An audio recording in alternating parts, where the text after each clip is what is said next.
Alright, back with another video. Alright, so what you saw in the last video was me just fighting monsters because I assumed that the AI was doing so terrible I'd never met any of them. Well, it turns out I was wrong. The AI has, like, I think 10 times the power rating than I do, and they've got a lot of sort of like level 2 and level 3 cities scattered throughout the map. I pretty much like to stick with 2 or 3 cities, and the AI, you know, obviously spams everywhere. So this is the result. I'm attacking one of their cities. I thought it was going to be an easier battle because I forgot how difficult I made them. The only garrisoned unit in the city was this mage here. Actually, the effects for those staves look awesome. It's a really good job. Looks like they've been retextured too. Anyways, that's looking pretty good. Alright, so let's look at the units. The first thing that you'd notice is city militia are no longer groups of 3 or groups of 5. They're squad groups of 7. It makes more sense to me to give them 0 armor, you know, no, just basic traits like underdog or something like that would make sense for the character.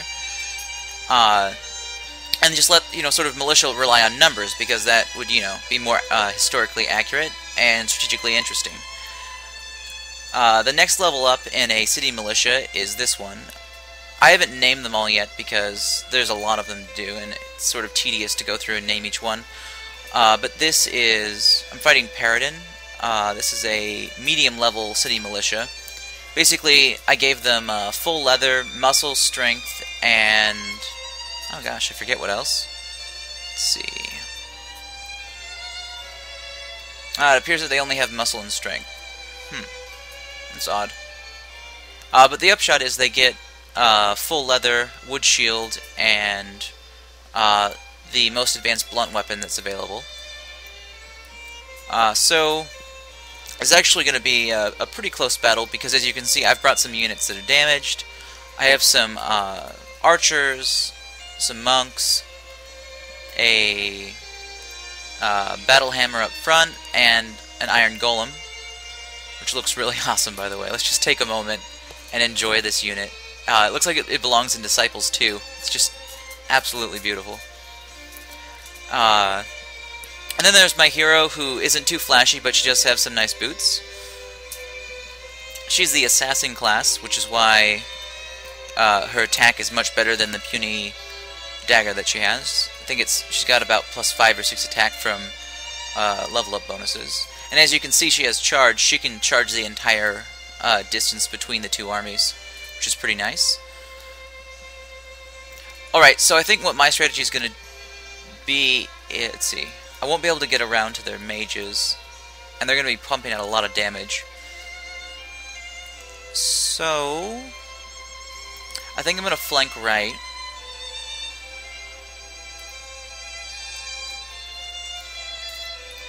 And start laying out some poison damage. I can do 2 poison per turn, so I'm going to try and just, you know, poison the front line, just sort of skip across.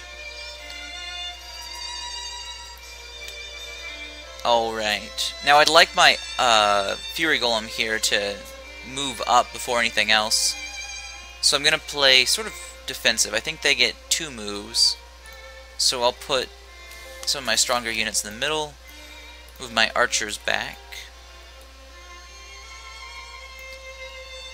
Okay.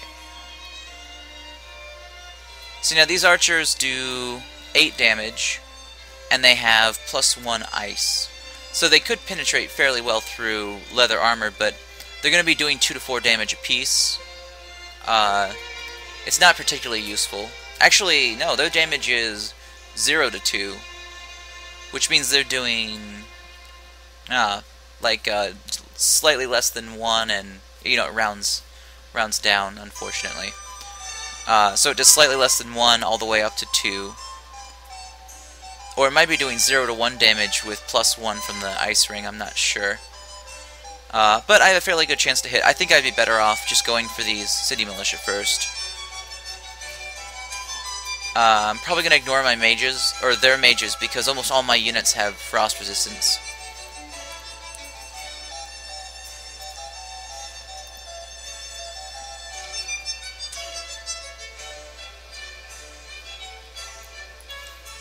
can move my golem up.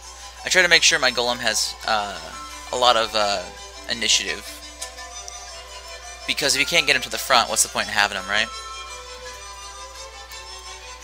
Alright, so I don't know if you saw that, but the dagger just did counterattack, and actually I have one more counterattack on this unit.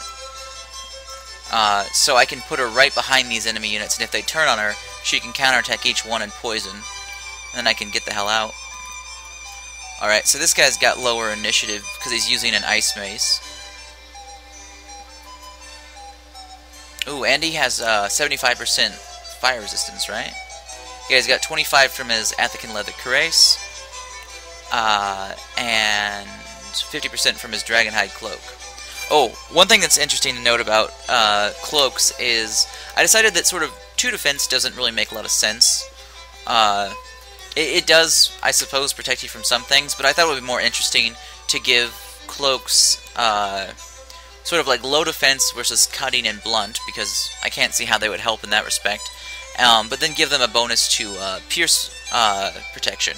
So basically they'll be doing more pierce defense than anything else, with the idea that if you're you know, being shot at, you'd use your magical cloak to sort of cover yourself along with your shield. Not 100% realistic, but this is a magical game. Alright, so it's going to be better for me to buff her, because she has lots and lots of counterattacks to do. Alright. Now I'll move my monks in here.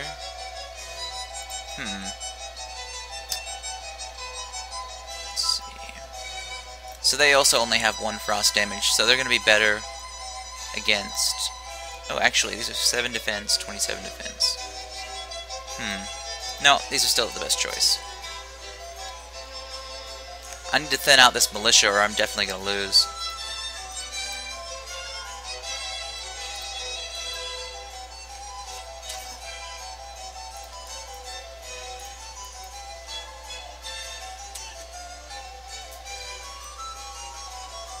Hmm.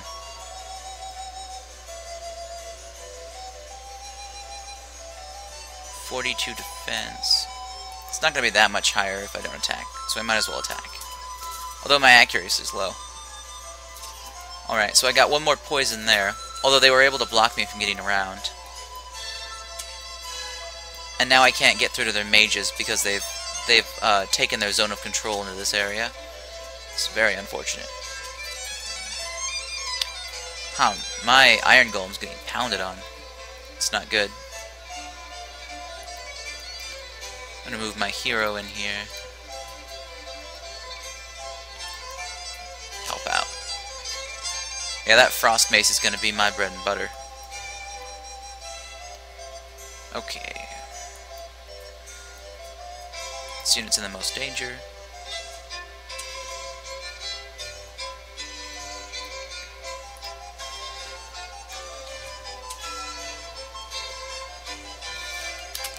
Oops.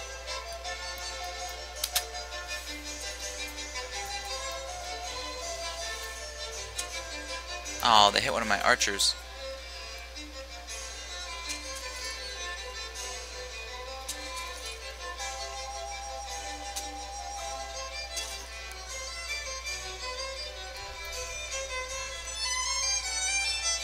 Okay, so everyone here is poisoned. I just need to get around them.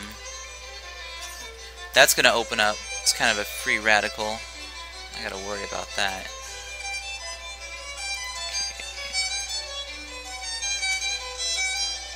As you can see, warhammers are extremely valuable. Lots of good damage there.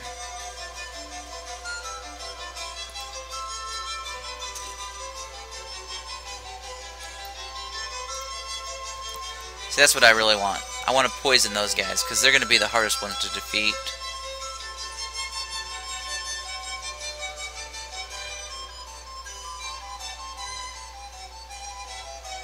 I don't have any air shards, so this might not be the best spell to cast.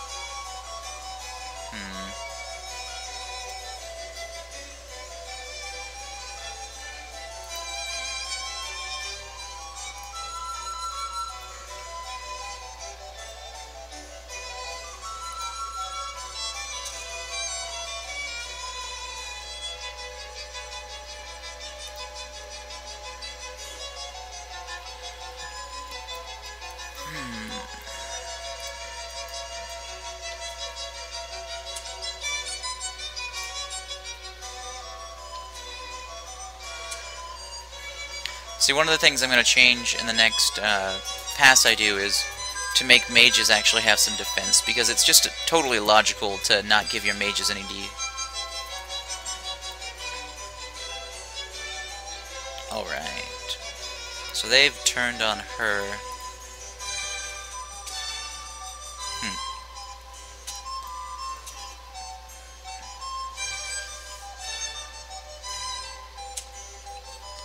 Oh, I wasn't even watching. That was bad. Oh boy. Iron Golems are extremely expensive. I thought that the leather units had turned, so I wasn't defending. I should have. It was kind of a huge loss. These guys are out in the middle of nowhere, so I can't reinforce them.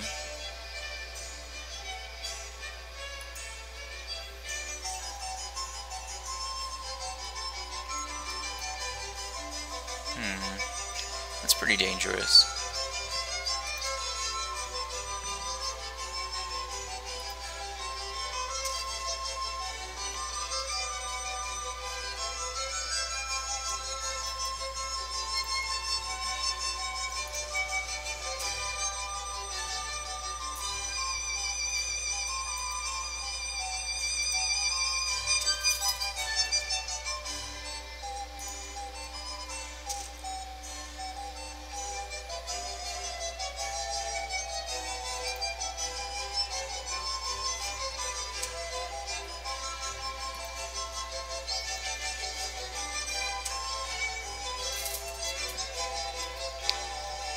See, now I've been making some more interesting dodge and accuracy traits for trained units. You can get up to, I think, somewhere around 30 or 40 dodge just with traits. Well, let's see. No, if you were level, you start out with 29 dodge. So if your enemy only has about 60 accuracy, which is pretty common, you're really going to have an advantage on the battlefield. Unfortunately, there's also a whole bunch of traits that will increase accuracy by 3 per level, or just by a static amount of 10. And I'm getting around to switching Training Yard to doing about 10 accuracy, 5 dodge, or something like that. So basically, people who are focusing on accuracy can get high accuracy, but the trade-off will be you're not getting those extra damage traits like Bloodthirsty, and let's see, I think the other one's Fury. Yeah, Fury. I gave my Iron Golem Fury. Look what it did to him. It's a sad mess. Let's see. Now I have to think about attrition. This guy's basically worth one more hit.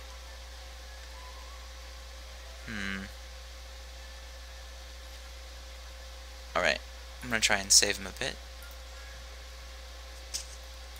Okay, that was really lucky.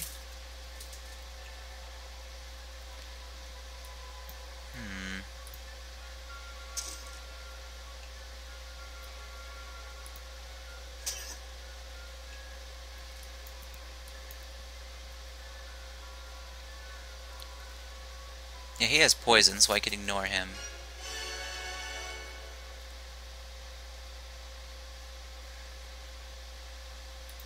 I'm gonna keep on moving around the back. Her health bar still is not updated. I should really turn it off. Stop complaining about it. It's never reliable.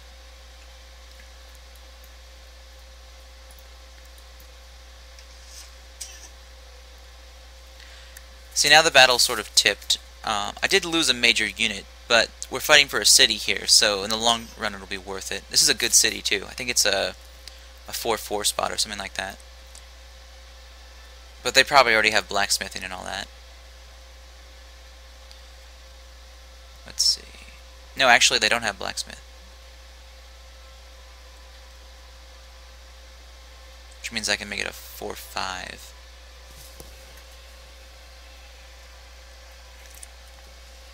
Alright, I need to calculate the health points for a sec, so I'll turn the music up.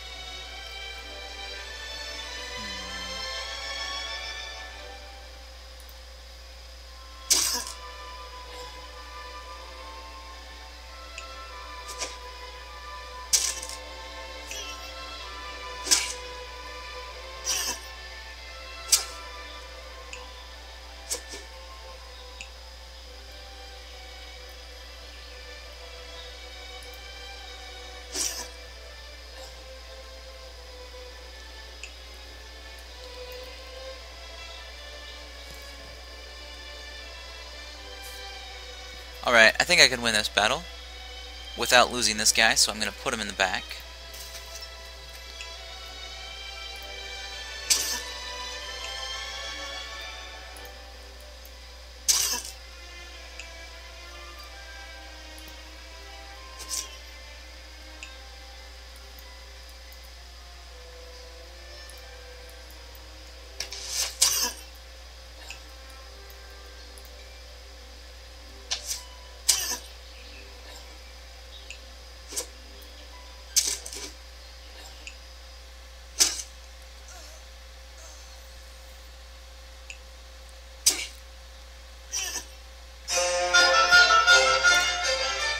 Wow.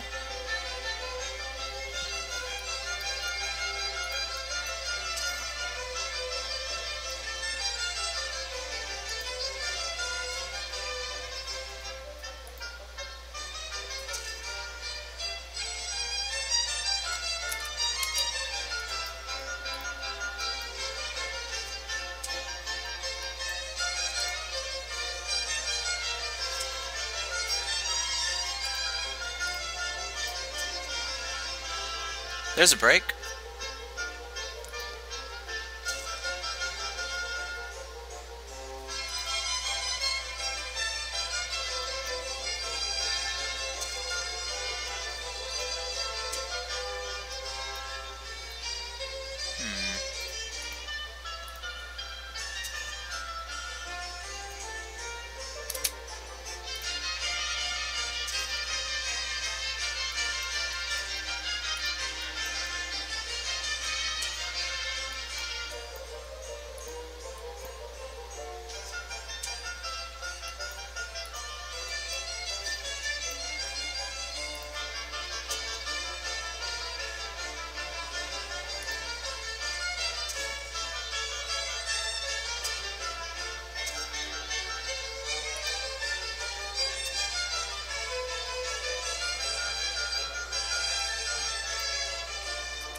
Okay, so all in all, not a devastating battle. I did lose Fury Golem, which was somewhere around 5 crystal and like 40 iron, I think. Or 40 metal, sorry. And I took some pretty big losses HP-wise, but if you look at the enemy, once again, this mage here was the only unit that they actually trained. The rest were all just from city leveling and having, I think there's a hedge wall or something, providing a few more. But basically the way that I've designed it is that each city level increases the quality, level, and number of troops, but as your units get more talented, or basically as your units get more efficient equipment, they get smaller in numbers. So like all your large militia with no armor are going to be 7 units, or 7 soldiers in a unit. All of your sort of medium range units like your archers or your leatherclad or your chainmail guys are going to be yeah, there'll be groups, which is 5, and then there's some heavy units that you can get that are in partial plate, and they have some really nice blunt weapons, but they're going to be in parties, so there'll only be 3 of them. But I have made them level 5 or 6, I think, so they're going to have a lot of HP, they just won't be able to do a lot of damage. But they're perfect for being a tank. Now, if we're going to look at the AI here, this is just absolutely terrible. They have Gwyneth over here riding a warg. Or wait, no, that's not their unit. Okay. It looks like it is because it's near their city, but this is a neutral unit still, so I'm going to pick her up later. But they did have these soldiers sitting outside the gates. Let's see, actually, I think I made these guys. No, these are AI made, but they should be in the city. They should have been in that battle. They might have... Well, they probably wouldn't have won, but they would have killed a few more of my guys. So that's a little disappointing, but it's kind of to be expected at this point in the beta. But basically, that's the end of that battle. Now, what you couldn't see over here to the north, there was a city before I started the video, and it looks like Paradin has destroyed that city and is now moving south. Which is unfortunate for me. I think it was a crack city. And they're also to my north in this direction, although I've yet to see a city. Also, I've got 2 wildlands to my north. This is, I think this is golems, and I forget what this one is. I think one's scrap and then one's something else. Not sure. But yeah, that's the basic progress I've made. I've put out a couple of outposts. Oh, one thing that the next version is going to have is, I think each extra outpost and each extra city besides your capital will cost a little bit of unrest. So you need to have administration if you want to expand. You need to have, or just take the penalty temporarily until you can build administration. But besides just affect unit prestige, it's going to have other consequences throughout the game, and it's going to be additive. So each new city you build and each new outpost you build is going to have greater and greater detriments to the rest of your cities. Basically the way most great strategic games have done it. Civilization, I would say, is the biggest contributor to that kind of idea. Alright, so that's all I wanted to show. I'll probably make another video later if I find a better city to capture. Thanks for watching.